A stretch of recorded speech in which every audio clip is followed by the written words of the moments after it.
رب اشرح لي صدري ويسر لي أمري واحلل عقدة من لساني يفقهوا قولي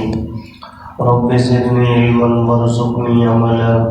سبحانك لا علم لنا إلا ما علمتنا إنك أنت العليم الحكيم فلما جاءهم بالحق من عندنا پس جب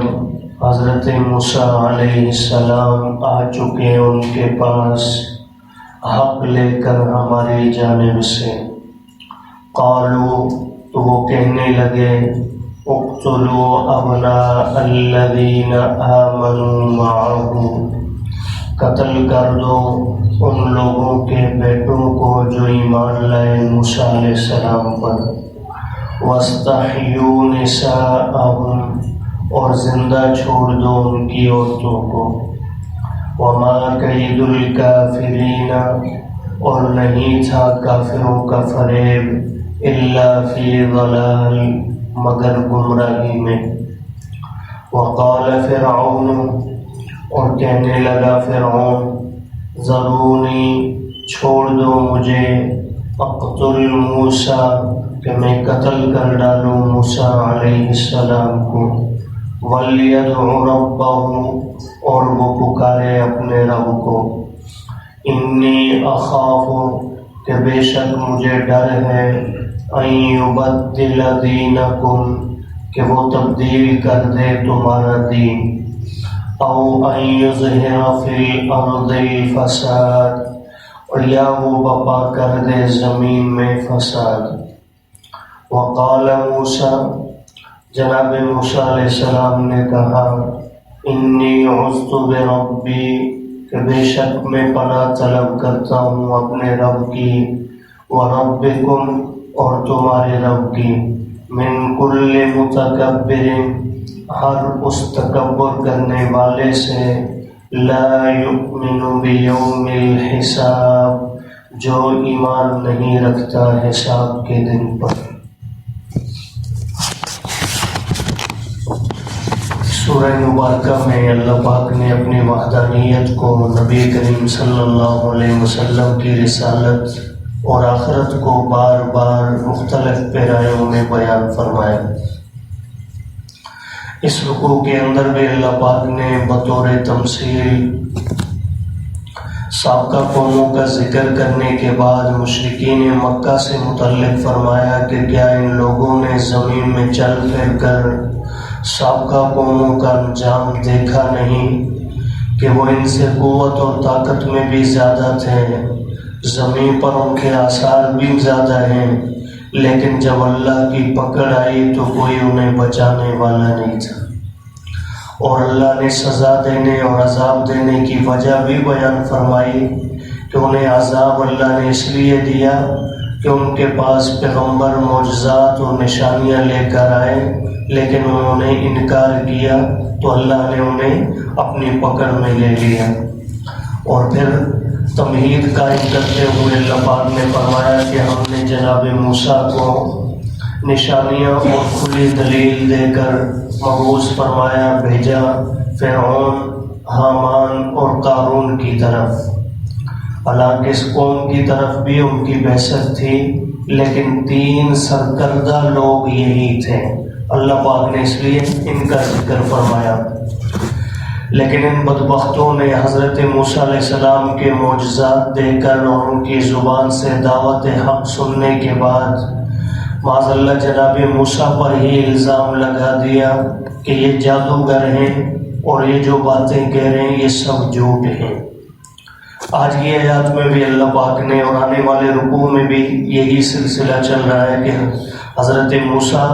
انہیں دعوت دیتے، جواب میں ان کا کیا کہنا تھا، اور پھر قوم میں سے کس نے ایمان قبول کیا، اللہ پاک نے وہ حالات بیان فرمائے ہیں۔ تو فرمایا فلما جاءہم، پس جب آ چکے حضرت موسیٰ ان لوگوں کے پاس، فرعون، حامان، قارون کے پاس، بالحق، حق لے کر، من عندنا، اور یہ حق تھا کہاں سے آیا تھا، فرمایا ہماری جانب سے، یعنی ہم نے حق دے کر حضرت موسیٰ کو بھیجا تھا۔ تو معلوم ہوا کہ نبی کے پاس اپنا ذاتی کچھ بھی نہیں ہوتا، نبی جو کچھ لے کر آتا ہے، معجزات کی طاقت ہو یا نبی کے اوپر وحی کا جو نزول ہے، کچھ بھی ہے کلام الہی وہ سنا رہا ہے، تو یہ سب کا سب من جانب اللہ ہوتا ہے، نبی کا ذاتی کچھ بھی نہیں۔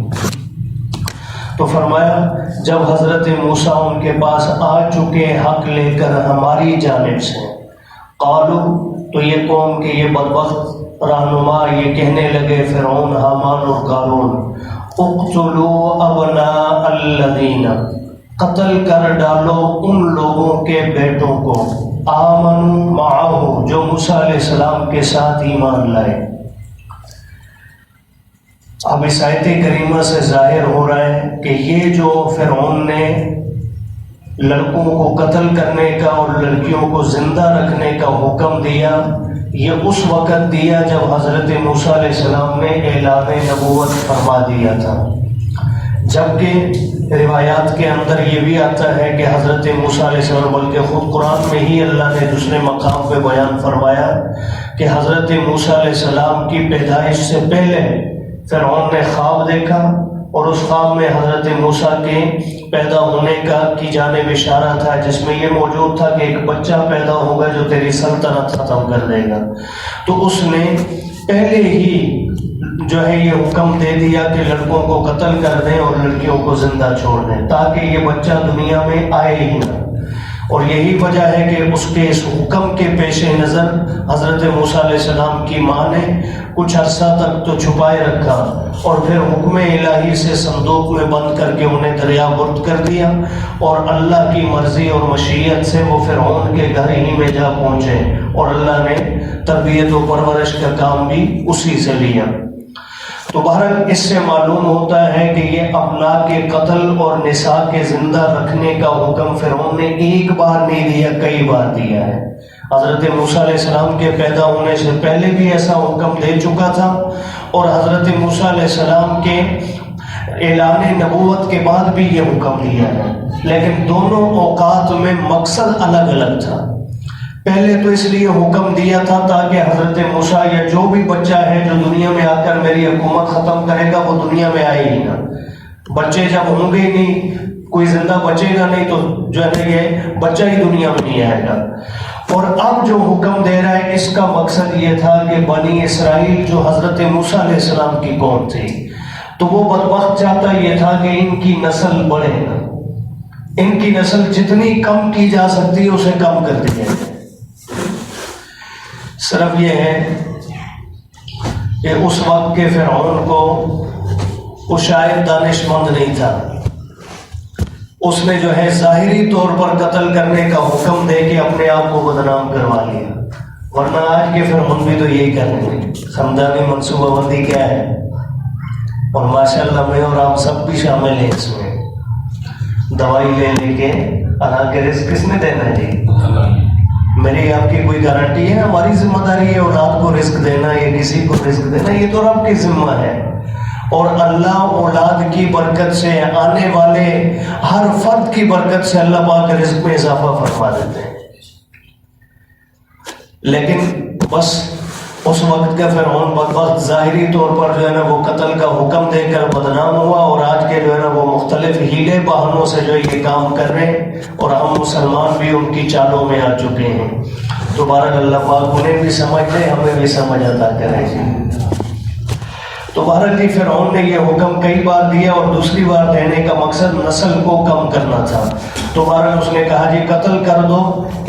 ان لوگوں کی اولادوں کو، بیٹوں کو جو ایمان لائے حضرت موسیٰ علیہ السلام پر، وَاسْتَحْيُوا نِسَاءَهُمْ، اور ان کی لڑکیوں کو زندہ رکھو۔ ایک مقصد تو یہ تھا کہ ان عورتوں سے ہم خدمت کا کام لیں گے، بادیاں اور کنیز بنا کر، اور دوسرا ظاہر بات ہے کہ نسل عورت سے نہیں چلتی، نسل کس سے چلتی ہے؟ مرد سے۔ ان عورتوں کی اگر اولاد ہوگی بھی تو وہ فرعونی مردوں کی اولاد ہوگی، تو ہماری نسل بڑھے گی، ان کی نسل بڑھے گی۔ عورت سے نسل کے چلنے کا اعزاز صرف اللہ پاک نے نبی کریم صلی اللہ علیہ وسلم کو یہ عطا فرمایا کہ آپ کا چونکہ بیٹا اللہ نے مشیت سے کوئی زندہ چھوڑا نہیں، بچپن میں انتقال کر گئے، تو بیٹی سیدہ فاطمہ الزہرا رضی اللہ عنہا سے حضور کی نسل اور آل کو اللہ پاک نے جاری فرمایا۔ حضور کے سوا کسی اور کی نسل اور آل اور عورت سے نہیں بلکہ کس سے جاری ہوتی ہے؟ مرد سے، بیٹے سے جاری ہوتی ہے۔ تو بہرحال فرمایا وَاسْتَحْيُوا نِسَاءَهُمْ، فرعون کہنے لگا زندہ چھوڑ دو ان کی عورتوں کو۔ اللہ فرما رہے ہیں اس نے اپنی طرف سے ایک تدبیر بنائی تھی کہ میں غالب رہوں گا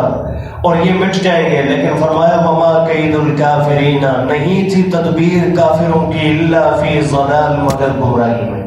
اللہ کے فیصلوں کو کون بدل سکتا ہے؟ اگلی آیت کریمہ میں فرمایا وَقَالَ فِرْعَوْنُ ذَرُونِي أَقْتُلْ مُوسَىٰ، کہنے لگا فرعون مجھے چھوڑ دو کہ میں خود قتل کر ڈالوں موسیٰ علیہ السلام کو، معاذ اللہ۔ اور یہ اس کو کہنے کی نوبت کیوں آئی؟